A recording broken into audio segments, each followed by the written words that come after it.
नमस्कार दोस्तों, आज की कहानी है माँ जी के शौक के कारण मुझे शर्मिंदा होना पड़ता है।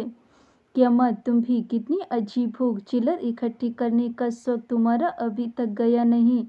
तुम्हारी हरकतें देखकर कोई कह नहीं सकता कि तुम एक बिजनेसमैन की माँ हो। सही कहा तुमने। देखो तो आज के ज़माने में भी माँ जी को चिल्लर इकट्ठी करने का शौक है। उस दिन मेरी सहेली भी घर पर आई थी तो माँ की गुल्लक को देखकर हंस पड़ी कि तेरी सास आज भी गुल्लक रखती हैं। डिजिटल जमाने में भला कोई चिल्लर इकट्ठे करता है। कितना शर्मिंदा होना पड़ा था मुझे। चलो कोई नहीं, माँ को शौक है तो उन्हें पूरा करने दो। आकाश और मीना की बात सुनकर कमला जी सिर्फ मुस्कुरा दी। कमला जी अपने बड़े बेटे बहू आकाश और मीना के साथ रहती हैं। दो प्यारे पोते पोती हैं, रिया 5 साल की और समीर 11 साल का। छोटे बेटे बहू जॉब के कारण दूसरे शहर में रहते हैं। कमला जी के परिवार में किसी चीज़ की कमी नहीं है। भगवान की कृपा से धन संपत्ति परिवार सभी का सुख है, पर उन्हें जो सुख चिल्लर इकट्ठी करने में मिलता है वही कहीं नहीं। उनकी इस अजीब से शौक के कारण घर में हर कोई उनका मजाक बना देता है। घर में ही क्या, आस पड़ोस हो या आकाश और मीना के दोस्त, किसी को भी अगर पता चलता है तो वो लोग हंसते हैं। पर कमला जी को इस बात से कुछ खास फर्क नहीं पड़ता।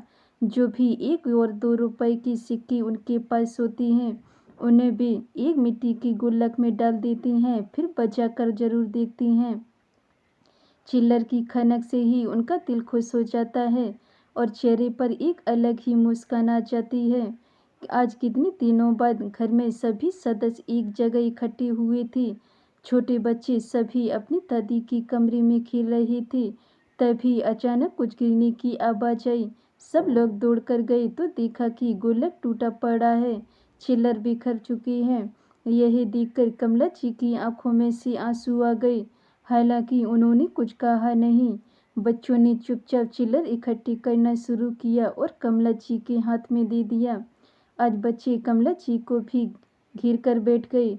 माँ, बताना तो पड़ेगा, आखिर आपको चिल्लर इकट्ठी करने में क्या सुख मिलता है, और आप जो ये अजीब शौक क्यों है। ये महज चिल्लर नहीं है बेटा, मैं इस चिल्लर की खनक में मेरे बच्चों को बचपन ढूंढती हूँ। क्या मतलब माँ? मुझे याद है जब मैं शादी होकर संयुक्त परिवार में आई थी तो पैसे के मामले में बड़ों पर ही निर्भर होना पड़ता था। घर का व्यापार भी साझा था, हमें हाथ खर्च नहीं दिया जाता था। और तुम्हारे पिताजी छोटे भाई ठहरे, वे भी ज़्यादा कुछ कह नहीं पाते। एक एक पैसे के लिए हमें मोहताज होना पड़ता। मुझे आज भी अच्छे से याद है जब आकाश 5 साल का छोटा बच्चा था, इनका मन टॉफी खाने को हो गया। तब इसने अपनी दादी जी के पास से 50 पैसे का सिक्का चुराया था और उसे ले जाकर घर के बाहर मिट्टी में दबा रखा था ताकि बाद में उसे टॉफ़ी खरीदी जा सके।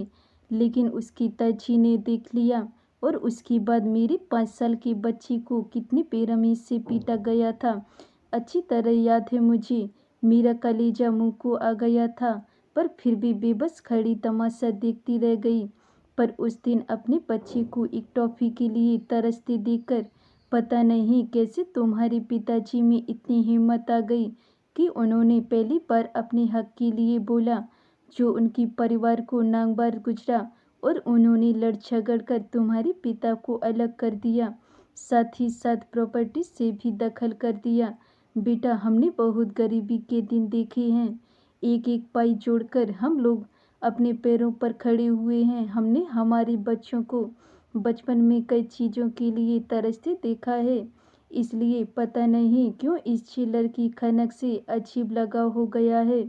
और जब भी ये चिल्लर की खनक सुनती हूँ तो उसमें मैं अपने बच्चों का बचपन ढूंढने की कोशिश करती हूँ। कोई कुछ भी कहे, पर इस चिल्लर की खनक से और चिल्लर इकट्ठी करने से मुझे बहुत खुशी मिलती है, जो शायद तुम्हारा एटीएम पीटीएम नहीं दे सकता। कमला जी की बात सुनकर सभी लोग हंस पड़े। धन्यवाद दोस्तों। अगर ये मेरी कहानी आपको पसंद आई हो तो वीडियो को लाइक कमेंट शेयर ज़रूर करें। अगर चैनल पे नए हैं तो चैनल को सब्सक्राइब कर लें। मिलते हैं ऐसी और नई कहानियों के साथ, तब तक के लिए बाय बाय।